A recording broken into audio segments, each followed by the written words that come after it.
there. I'm presenting to you this very special weekend edition of our lecture video series because it occurs to me that just the way your textbook is set up, you're about to jump on Monday into a lesson about South Asia without us having explicitly talked about the two major religious traditions originating from there, those being Hinduism and Buddhism.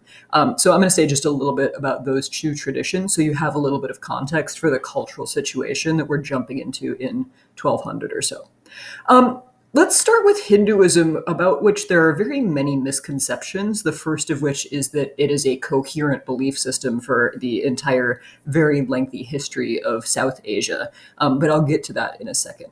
The word Hinduism is used often kind of ahistorically to refer to this complex of beliefs that have a very long history in South Asia, present day India particularly. Which include the following sort of core components. Number one is that there is a divine reality known as Brahman, which suffuses basically every aspect of everyday life and takes many different forms. A common sort of elementary school level conception of that belief is to say that Hinduism is polytheistic and Hindus worship a bunch of different gods. That's an oversimplification, which I'll talk more about in a second. But the truth underlying it is the idea that divinity can take a variety of different forms. Second is that the human soul is ultimately connected to the divine reality, but separate from it. And so we need to, in order to achieve unification with divine reality, human souls have to go through something called the samsara cycle, in which they're reborn into different physical manifestations over and over and over again. The ultimate goal of this rebirth cycle is enlightenment, to achieve unity with the divine reality, which is known as moksha, or enlightenment or liberation from the samsara cycle. And the way that you get there is through the practice of karma, which literally means action. The concept of karma, again, often misused in sort of common English language usage, as if to say, oh, I have bad karma, as if I have bad luck. But what karma really means in South Asian traditional beliefs is that there's a relationship between your actions and your spiritual development, and particularly between your actions in this life and the condition of your soul in the next. And so the other thing that people in the West tend to immediately jump to when they think of Hinduism is that there's this caste system, which I'll talk about in a second. And in that conception of the samsara cycle, the caste into which you are born is a reflection of your karma in previous lives, is a reflection of the rightness of your behavior in previous lives. Caste is an English term which doesn't quite capture the full depth of sort of social stratification in classical South Asia. And there's two terms that you need to be able to use when you're describing these social systems. One is Varna, and I'll list them in a second, but Varna are the big categories into which people can be divided. There's a priestly category, there's a category for merchants and farmers, category for common laborers, and so forth. But there's also, and frequently this is much more relevant to people's actual day-to-day lives, there's another type of grouping called jati, which is sort of a subgroup. And there are thousands of them in classical South Asia.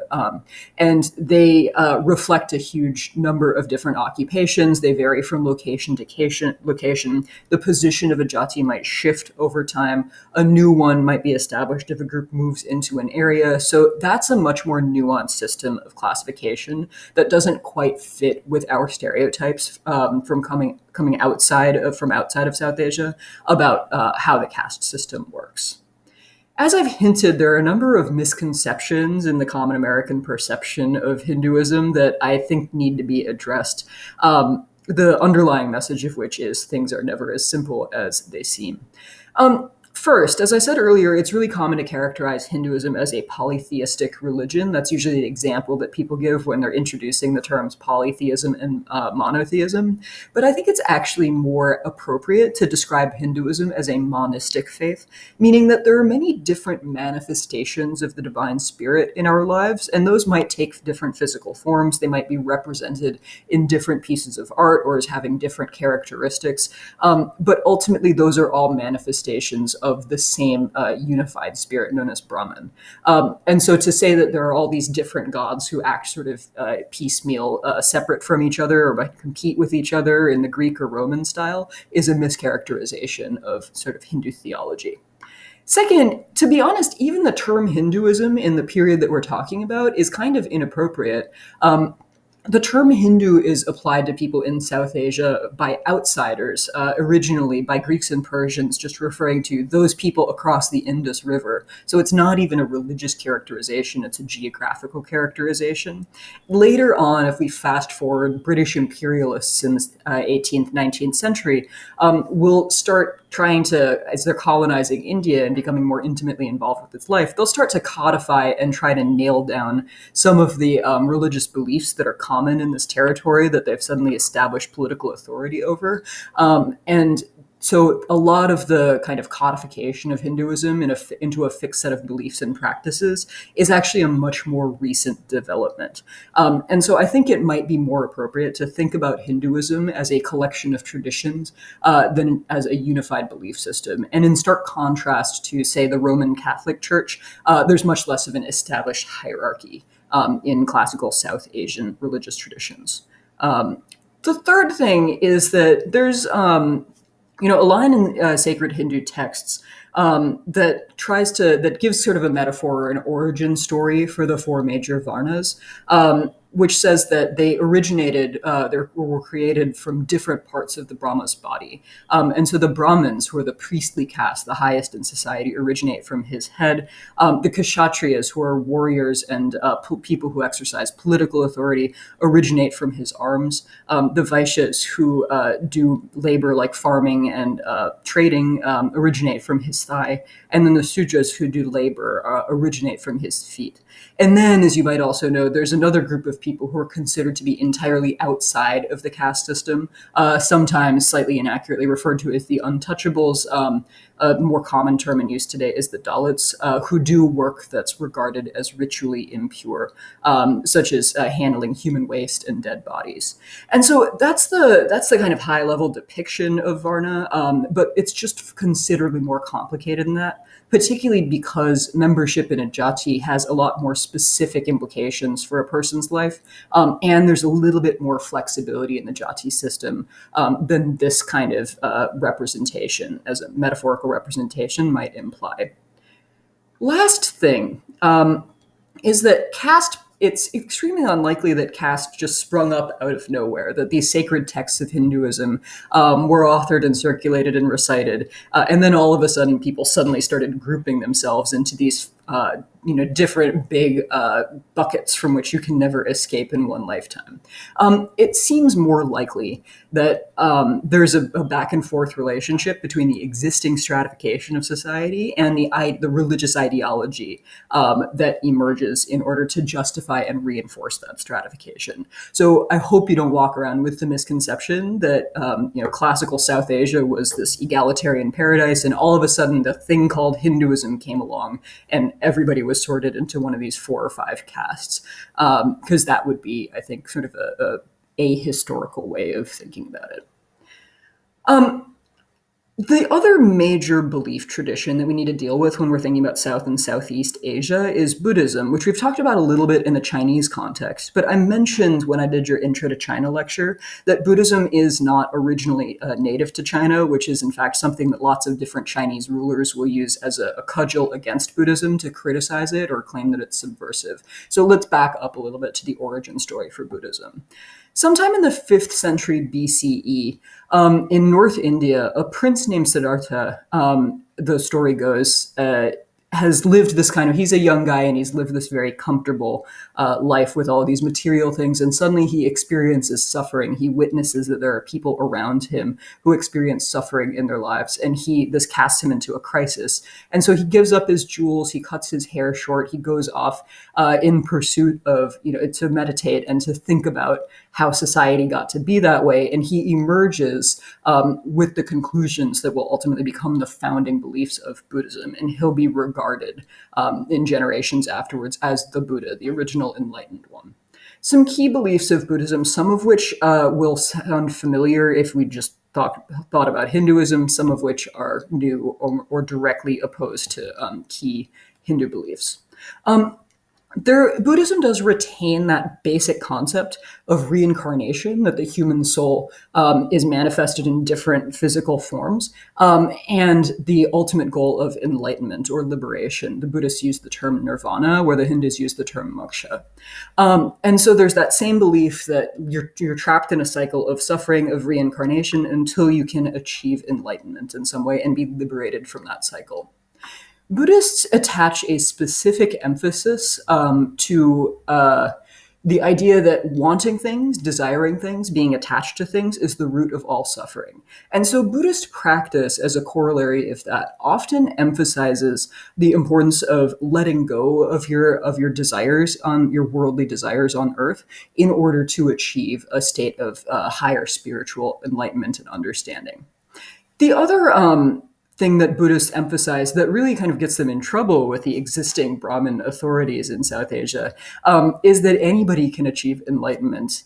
Anybody can achieve this liberation from suffering through correct spiritual understanding and practice. It doesn't matter what your caste is, and you don't actually need to participate in all of the rituals that are monopolized by those priests in the Brahmin caste in Hindu thought. And so this presents kind of an obvious threat to the existing way of life, and for also obvious reasons, it's fairly attractive to people in lower castes in India, and also to women who generally have a greater possibility of accessing enlightenment in Buddhism than they do in the previously existing traditions. That said, you might kind of intuitively think from the 21st century perspective that everybody should have a fair shot at everything. You might think that Buddhism is obviously going to be much more attractive than Hinduism, but in fact, if I fast forward to roughly speaking the present day and look at this very detailed color-coded map of where the world's major religions are practiced, what I'll find is that Hinduism has not spread much beyond its original location, but continues to dominate much of South Asia, whereas Buddhism, in these kind of gold colors, has spread into Central Asia, East Asia, Southeast Asia, but has not managed to drive out Hinduism or replace or supplant Hinduism in South Asia. So let's talk a little bit about why that's the case. First, there are a number of political forces in terms of external invasions of northern India, where Buddhism originates, that are devastating for Buddhist monasteries, for Buddhist practice, for Buddhist texts. And so there's political reasons why Buddhism doesn't necessarily take hold in its original homeland. Second, there is sort of a brief period, and I'll talk about this a little bit later, in which Indian rulers, particularly under the Mauryan Empire, actually support and try to promulgate Buddhism. But once those rulers stop supporting Buddhism, Buddhism's spread within India is significantly attenuated. The third, and I think the most important, is that Hindu practice, or more properly speaking, South Asian cultural traditions, are pretty flexible, pretty diverse, pretty adaptable, and they manage to incorporate a lot of the most appealing features of Buddhism into this kind of flexible understanding of what Hinduism is. And so, for instance, you'll see some belief traditions in Hinduism actually assert that Buddha is yet another manifestation of the divine spirit, as opposed to a separate god or a separate prophet of his own. This is not a direct answer to this question of why Buddhism doesn't take over India, but I do think that I just want to flag for you something that will emerge later on in about the 6th century CE, and will persist in India for several centuries thereafter, known as the Bhakti movement, which is maybe analogous to Sufism in the Islamic tradition, in that it's not a different set of beliefs or faiths, but it's a different way of enabling people to practice Hinduism through intense devotion to a particular deity or a particular manifestation of the divine reality. Again, that's not a different set of beliefs, but what it does do is allow for flexibility in the practice of Hinduism, and to give people different avenues to access and feel really spiritually and personally connected to this big religious tradition. So Buddhism doesn't catch on in India in quite the gigantic numbers that you might have expected, perhaps, but it does take off elsewhere in Asia, and I'll give you a couple of reasons for why that happens. The first is that the Emperor Ashoka of the Mauryan Empire, which is one of the bigger states to rule classical India, there's India is distinct, or South Asia, I should say, is distinct in that it's not consistently under unified political leadership in the way that we think of for, say, China. But one of the big empires that does unite a bunch of South Asia is under the leadership of an emperor named Ashoka, who converts to Buddhism and actually sponsors missionaries going around South Asia. Second, there is a significant transmission of Buddhism along trade routes, kind of ironically, given its emphasis on detachment from material goods. Buddhism actually is fairly popular among merchants. We'll talk about why that's possible in a minute. And so, as merchants convert to Buddhism and travel along these trade routes, they'll actually see the establishments of various Buddhist monasteries in key cities along these trade routes, particularly along the Silk Road. Finally, at various points outside of South Asia, you will also see state support, and we'll talk a little bit about this when we do our lesson on South and Southeast Asia. As Buddhism spreads, the theology or the traditions or the devotional practices in Buddhism also develop and change. So the sort of original form of Buddhism, associated most closely with the practice of the Buddha in his own life, is known as Theravada Buddhism, and that's really focused on the individual search for enlightenment, primarily through withdrawal from the material world and a life of contemplation and asceticism, which means sort of intentional poverty or giving up a lot of your material comforts. Theravada Buddhism is, as you might imagine, a kind of a difficult lifestyle to practice if you also need to, make a living. Monks in this tradition have to make their living by begging, and you can only sustain so many of those people in a society at a time. And so as Buddhism spreads to East and Southeast Asia, another sort of strain of Buddhism known as Mahayana Buddhism emerges, and that's much more akin to what you might recognize in Western practice as a religious tradition in which people can sort of go about their daily lives and also integrate into it these devotional practices. So Mahayana Buddhism has more rituals of prayer, has more rituals of sort of contemplation that are accessible to people in the course of their daily lives, and also emphasizes the role of bodhisattvas, who are held to be people who have achieved enlightenment but voluntarily delayed their own sort of transcendence of the material world in order to kind of stick around here and help other people achieve enlightenment. It's not quite a status of sainthood or prophethood, but there's some similarities there. And a lot of Buddhist art from the Mahayana world really depicts these bodhisattvas. And if and when the Harvard Art Museum ever reopens its doors, you can see a pretty good collection of those sculptures from the Buddhist world. So the consequence is, you'll see many different maps like this, but this is the one I've got. The consequence is that Buddhism spreads around East and Southeast Asia along trade routes. So you can see the Indian Ocean trade routes playing a role here. You can also see those overland Silk Roads trade routes playing a role here. But Buddhism spreads from its birthplace in northern India into Southeast and East Asia, and will remain, as you to some extent already know, a pretty significant cultural influence there for centuries after. Final thing I want to say about Buddhism is just to talk a little bit about the role of monasticism in Buddhist life. Monasticism is the idea that some people are so devoted to their faith that they will give up worldly affairs in order to dedicate themselves to the pursuit of spiritual life. And often this means giving up your job, leaving your family, detaching yourself from your origins, abandoning your material possessions, maybe giving them away to the poor, and often physically retreating into a separate community of people who are together dedicating themselves to the spiritual contemplation. That exists in Christianity, that exists to some degree in Islam, particularly in the Sufi tradition, and it's a really big feature of Buddhist life as well. Couple reasons why this is an important and recurring feature of world history, not just in the Buddhist world, but also in other belief systems. One is that, especially specifically in the Buddhist world, monasticism can actually be kind of an improvement for women who are leaving households in which they're expected to perform all of the relatively menial tasks of maintaining a household. Often they can abandon, often Buddhist women can achieve, they can abandon their subservience to their husband. They can abandon what many of them view as the drudgery of household labor by joining a Buddhist monastery. And so some women can actually improve their situation by running off and joining these Buddhist convents.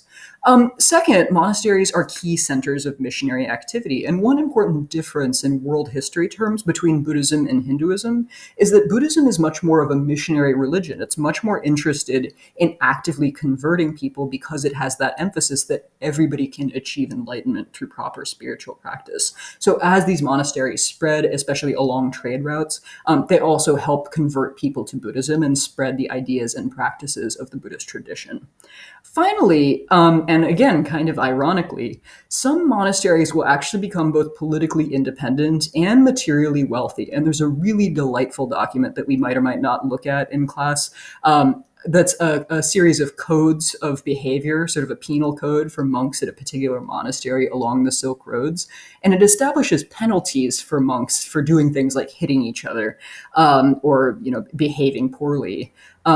That have to be paid in the form of rolls of silk. So although in principle Buddhism is about detachment from the spiritual life, in a lot of these post-classical trade-based cities, you'll actually see monks doing and monasteries doing some kind of dealing on the side in trade goods, just due to their strategic location. As a consequence of this makes Buddhism look good, right? And many merchants can actually increase their own sense of legitimacy or well-being or spiritual health by encouraging or supporting or giving financial donations to monasteries. But the more independent and wealthy a monastery is, the more threatening it's going to be to existing political authorities. And so you'll also see at various periods of especially Chinese history, these crackdowns by the emperors on the independence and the wealth of Buddhist monasteries.